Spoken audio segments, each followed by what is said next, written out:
My message is the end game is coming. It's going to be difficult, but it will be cathartic. Difficult but cathartic and positive in the end. It's going to be a real renaissance for humanity. This is Kaiser Johnson with Liberty and Finance, and these are the Miles Franklin Weekly Specials for August 26th through September 2nd, 2024, while supplies last. First, we feature the famous 1-ounce gold Krugerrand at just $60 over spot. Next, we have the favorite bullion coin of Europe, backdated Silver Philharmonics at just $3.10 over spot.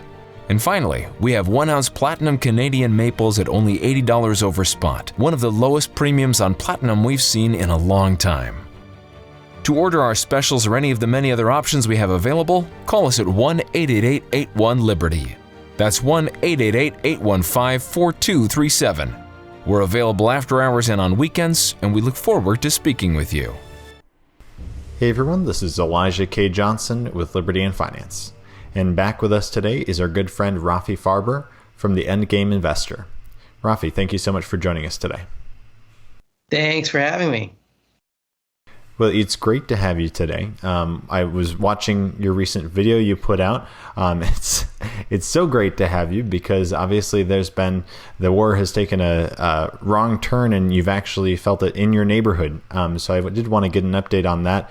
And one of the main point you made in the video is that this is because of the power of the US dollar, and what the US has been doing is why this war is escalating in this way. Can you expand on kind of your personal experience just in the last few days here, and then also how it ties into the US and the US dollar?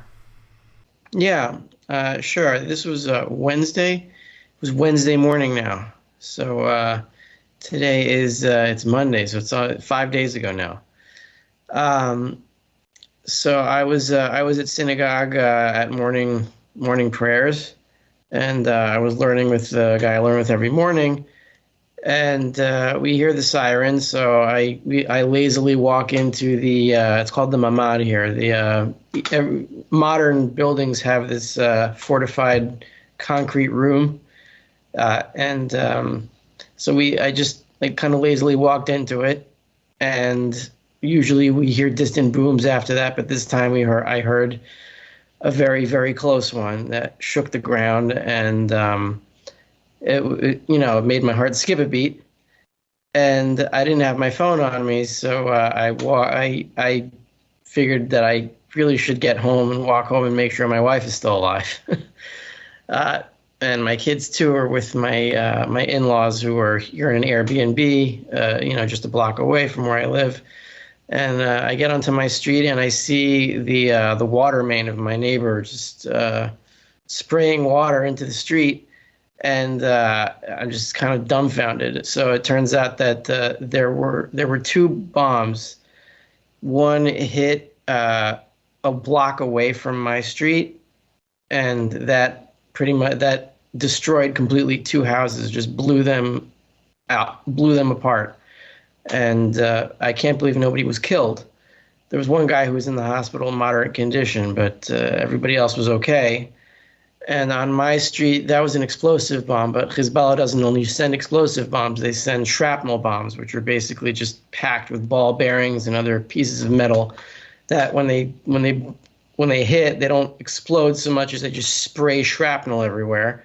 And that was the one on my block, I counted the steps, about 40 steps away from my house. And that's pretty amazing because the city that I live, even though there's not a lot of people, it's a pretty large city. So the chances that a missile would hit so close to my house are pretty slim. But that actually happened. And my car was sprayed with shrapnel, has about 7 or 8 bullet wounds.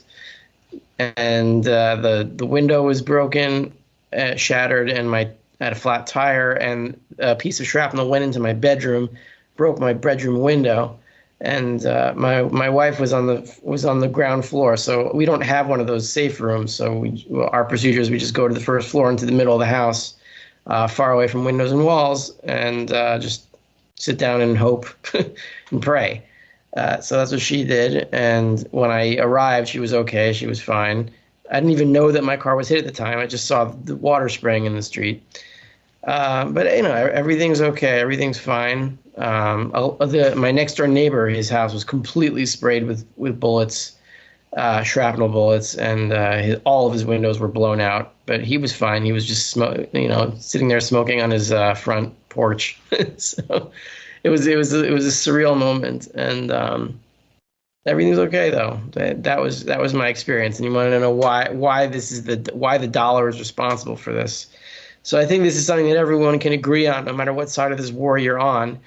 And you can also understand that I have to root for my side. This is how war sucks you in, because the other side really is trying to kill me, and I don't want to be killed. So I have to root for my side of the war, even though I know this is all just a product of inflation. Why is it? Because America wants the United States wants to keep its defense industry greased, right? And so in case there's a war or a major conflict, they don't have to restart the factories and get everything mobilized. So they want to keep it going. So they need someone to sell weapons to.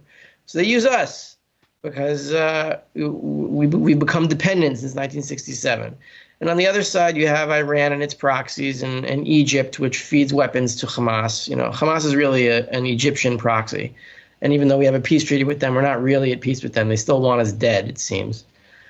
So they give money to Egypt, and they give money in different indirect ways to Iran, and that those dollars end up buying weapons and shooting at us, and then we end up buying weapons from the United States with the U.S. aid dollars, monopoly money that they give us, and then it goes to stimulate the U.S. defense industry. So it's just dollars versus dollars, and we're stuck in the middle of it.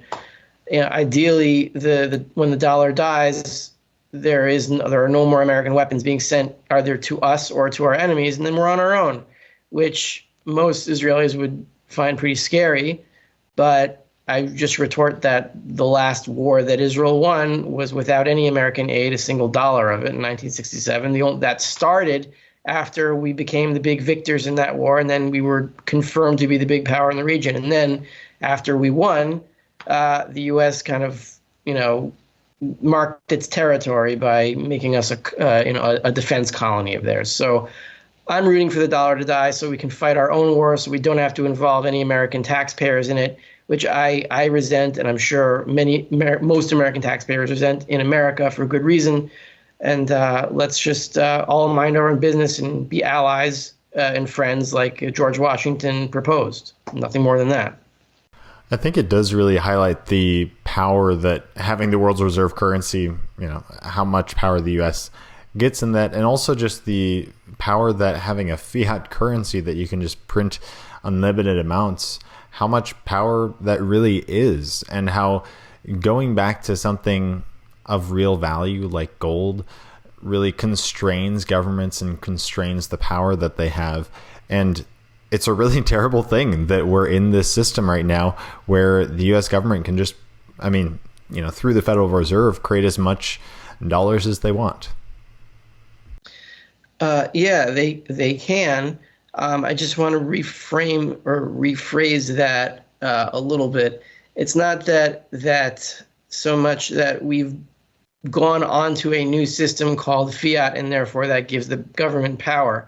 What happened was the U.S. was an enormous power, a trustworthy and good power until the 1930s and 40s. And with that trust, they were able to take the dollar, which is still gold and was much more gold back then, and tell everyone to use it. And once everyone started using it, because they had conquered Europe basically through World War II, and they'd conquered Russia also. Well, they still had a Cold War to fight, but basically they were much stronger. Then once you have everyone using the currency and you get them on that system, then you can start inflating. It's not like you take a vote and you ask your people, do you want to have a gold standard or a fiat system? And they're like, fiat. And then we're like, no, that's the wrong choice. That's not how it happens. Everything starts with gold and silver. And then when the government sees that it has the power to inflate, it will, right? And so it did. So it's not so much that we have to end this system as we have to end the inflationary part of the system and return to gold, which still is on the Fed's balance sheet. It's still there. It's only about 8% of the dollar now. But assuming there's gold in Fort Knox, which I assume there is, and I can't prove that, but this is still a hangover from a gold dollar that's heavily inflated and with much of its value blown up, literally, in the bombs that are falling on my town.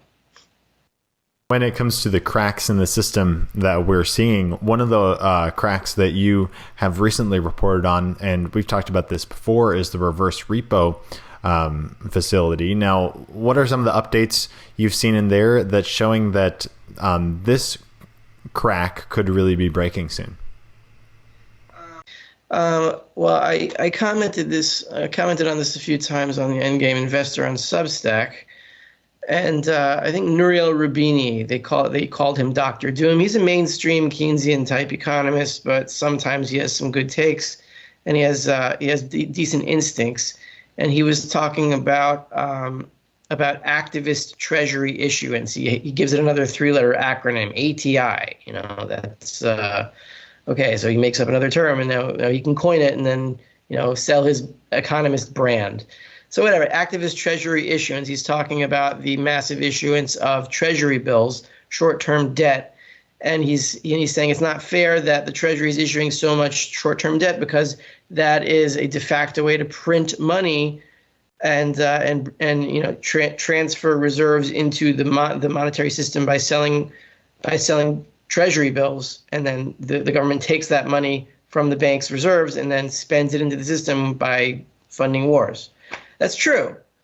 However, it's not that the Treasury can just print money. They need dollars to draw from. It's not like when the Treasury sells a bond, it's not like new dollars are coming out into the system unless the Fed buys them, indirectly, which they're not doing now.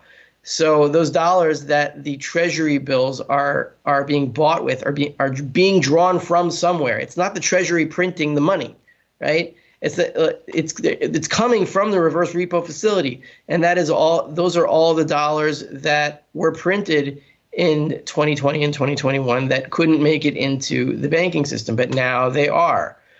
And it seems that by October, I'm hoping by October, it could be delayed because it's been delayed it's excruciating that they still exist, these things. There's about 350 billion of them left now, but from the Treasury's schedule of T-bill sales and auctions, hopefully they will be drained by October. And once they are, then there's no more new money coming in to the system. There is sort of QE going on, but it's like latent, delayed, leftover QE. So it's not official, but it's happening. And that's why the stock market is at an all-time high, and it looks like the economy is not crashing. That's the reason. So what happens when these things finally run out? Well, then the money supply is going to really start to fall fast, and then you're going to see the major Keynesian-style crash that we all think of when we think of depression. And at the response to that is going to be the final printing run. In my opinion, the final one. You could argue maybe there's going to be another one, but we're going to have to wait another few years. But you know what? We're running out of time. You can see it in the politics. You can see it in the assault on the freedom of speech going global now. They had a trial run with the mysterious virus of unknown origin. Let's not speak any keywords. But now they're going for it. The arrest of the Telegram founder. They're going for Elon Musk, for Twitter, maybe the last bastion of free speech on social media. So we're really running out of time. Freedom of speech is really the last bastion of any liberty that we have left. And the crash is going to happen. The end game is going to happen whether or not we have free speech at the end of it. I'd rather go into it with free speech than without. And speaking of that, obviously there's been positive movements in the realm of free speech, like Elon Musk taking over Twitter. But there has been a very apparent, blocking of RFK, from having debates with Joe Biden. And then obviously now RFK is joining the ranks with, endorsing Trump dropping out. And we're seeing a lot of this. It seems to be maybe establishment versus anti-establishment breakage going on. Your perspective, kind of in the political sphere right now, the RFK endorsement of Trump, and how that maybe, in my view, it kind of signals that there's something bigger going on than just right versus left. It's kind of something else, maybe establishment versus anti-establishment, or those who want to work within the system and those who are fed up with the system. So your perspective on that? Well, look, it's liberty versus tyranny. That's what it is, and we've seen what tyranny can do. They'll use democratic language. They'll use liberty language. We have to maintain health and whatever other keywords that they'll talk about. But it's really coming down to the single issue. We can talk about libertarian values and sound money, and while it's true that sound money would cure these problems, and inflation eventually leads to the incredible corruption of government to the point where they will take everything from you, because they get addicted to their own inflation, and therefore they have to come after you for everything. It's really it's all coming down to our most basic freedoms now. So I think that's what RFK is realizing, that if Team Blue wins this time, our most basic freedoms are going to be taken.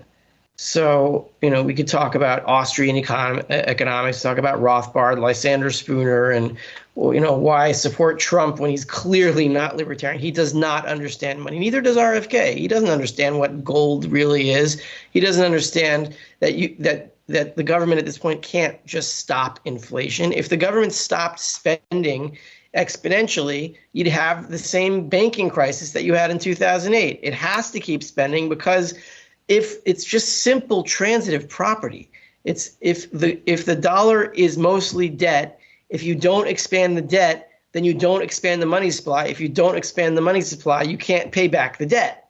It's just a loop, and it has to keep going higher and higher and faster and faster. So there is no way that Trump nor RFK can stop the financial calamity from happening. That was already baked into the cake since 1971 or even 1933, if you want to argue that far.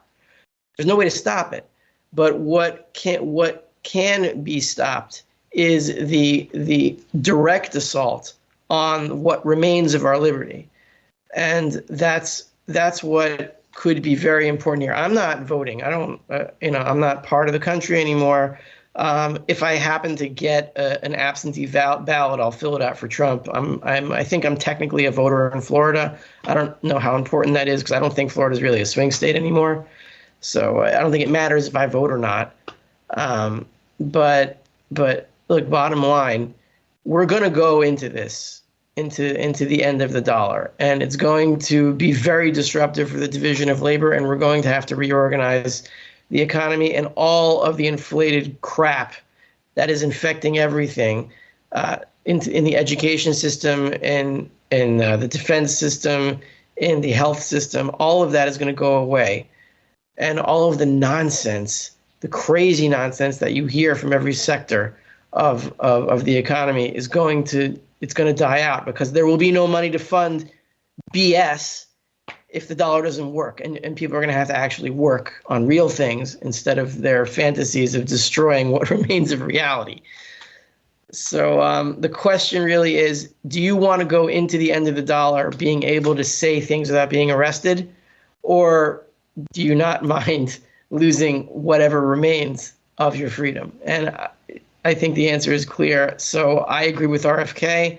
I think Trump has to win. It's not like if he doesn't win, it'll be the end, and then the end game's going to come and rescue everyone in that sense anyway. But you want to hold on to what remains of the goodness, and it's not much, and it'll get through. You'll be able to get through the end game a little bit cleaner and a little bit safer. And speaking of ways to, hold on to that goodness, one thing we can do is obviously acquire physical precious metals, because that then takes our, own financial lives outside of the system, at least partially there. I did want to ask you a bit about what we're seeing in gold right now. We're seeing obviously above $2,500 gold price, so gold pretty much at all-time highs. Now, you've recently warned that we could see a major pullback here soon before gold really makes a major another leg higher from here. So did you want to explain why you're looking for a pullback here, and how maybe the previous bull markets in gold kind of give us a roadmap of what we could be seeing in the coming months? Yeah, I think there's going to be one, March 2020 style pullback, and that's a pullback in dollar terms. It's not a pullback in commodity terms, which you saw in 2020 was if you compare gold to commodities versus gold versus other commodities, the all-time high was in March 2020 when gold hit 1450, and that's when the mining stocks were really tanking, and people's portfolios, including my own that is heavy on mining stocks, really took a crazy beating, and we were having heart palpitations. And that could happen again because there's going to be one more deflationary crash when it could be when the reverse repos run out or shortly after that. And we're going to have banking crises all over. And then it's going to take the Fed some amount of time, not much time, to come in and say, okay, we'll print $6-7 trillion. And then start doing it. But up to the time when they actually decide to do that or actually start doing it, gold is probably going to fall in dollar terms. And I'm not suggesting that anyone sell it now and then buy it at that dip and then trade it. You could, but to imagine that you'll be able to and without panicking and time it just right, it's a little hubristic if you're going to try to do that. Maybe you could do it with a small amount of your capital, but I wouldn't try to do that and sell all your gold now and then buy it back at that point. It's much safer just to keep in mind that it's probably going to happen, because before hyperinflation is really a struggle between hyperdeflation and the central bank trying to exit that, which forces the liquidation of all the debt and the end of the banking system, which is going to happen in the hyperinflationary path instead. But they put it off in time with the inflationary strategy. The question really is the next printing round going to be the end and the hyperinflation, the end of the dollar? And I think it will be, because just globally, we're on the precipice of a nuclear war, it seems, and Ukraine has now invaded Russia. They're invading a nuclear power. Putin could start dropping bombs whenever he wants. I don't know if he will, and I think he knows that if he does, the planet could be destroyed. So maybe he won't. But at some point, who knows what he's going to do? I mean, a nuclear power is being invaded by Ukraine now with American weapons. This doesn't seem safe. So in terms of what you said, the best thing to do is to buy gold and silver. Yes, it's not just about protecting your family and your wealth. That's an effect of it. It's a positive effect. But the point of doing that is to hasten the end and to get it coming as soon as possible. Because once the definition of a dead dollar is a dollar that can no longer be exchanged for gold and silver at all. And you do that by buying gold, right? By raising the exchange rate between the dollar and gold. So we want to see it just keep going up and up and up and up, not because we want to have so many dollars in our portfolios that we can count and imagine how much we can buy with them, because in the end, the dollar isn't going to be worth anything, and you're going to be stuck with your ounces. And the ounces that you have will be able to buy the most during the end game, because the end game means that the amount of liquidity, real liquidity in the system is so low that prices in terms of that liquidity become so high that you can buy enormous amounts with even silver, with even a few coins of silver. So that's what we're looking at. We're really looking. Silver is going to be the ultimate bell ring at the end of this. We're looking for a 15-to-1 ratio, which is the natural monetary ratio. And once that returns, that means that that derivatives of gold and silver no longer work at all, which is why the 15-to-1 ratio returns. Yeah, I mean, I think it's really important to, you're kind of voting with your finances in some sense, voting for a more honest system, right? And getting out of the matrix, I think, is so important. Before we let you go, Rafi, did you want to share with the viewers any last thoughts you had? And I know if our viewers are interested in learning more, you have a Substack channel, The Endgame Investor. We'll put a link in the description to this. Can you tell us a bit about that? Yeah, so I write about 3 times a week on Substack, Endgame Investor, and I it's mostly to keep people grounded, and I talk about the technical aspects of the gold and silver market, especially what's happening in the monetary system. I talk about the reverse repos. I talk about the $2.1 trillion in repos that are being traded every night and how this is going to blow up. So, if you're interested in trading, my newsletter can help you. But really, the point is to keep people calm and centered about what is happening in a positive way, where I'm not there pontificating about how the totalitarians want to take over everything and we're doomed and CBDCs and they're going to track everything. So we may as well build a bunker and cut off all contact. I'm not into that. My message is the end game is coming. It's going to be difficult, but it will be cathartic. Difficult but cathartic and positive in the end. It's going to be a real renaissance for humanity, and all of the scary nonsense that's going on in the world. It's going to end. It's going to end, and the goodness that is left among our species, it's going to be our time to really shine, literally with our shiny, with our gold and silver. We're going to come and we're going to acquire capital, and the capital that we acquire, we are going to salvage and save, and hopefully the stackers are going to be in charge. They're going to be like, the characters in Atlas Shrugged. That's who we're going to be. We're going to be in charge of the big pieces of capital and rebuild society from the ground up. And I hope we can do it cooperatively and constructively and calmly. All right. Well, Rafi, really appreciate your time as always. Thank you so much. Stay safe there. Our prayers are with you. So you have a great rest of the week there, and God bless. You too. This is Kaiser Johnson with Liberty and Finance, and these are the Miles Franklin Weekly Specials for August 26th through September 2nd, 2024, while supplies last. First, we feature the famous 1-ounce gold Krugerrand at just $60 over spot. Next, we have the favorite bullion coin of Europe, backdated Silver Philharmonics at just $3.10 over spot. And finally, we have 1-ounce platinum Canadian maples at only $80 over spot, one of the lowest premiums on platinum we've seen in a long time. To order our specials or any of the many other options we have available, call us at 1-888-81-LIBERTY. That's 1-888-815-4237. We're available after hours and on weekends, and we look forward to speaking with you.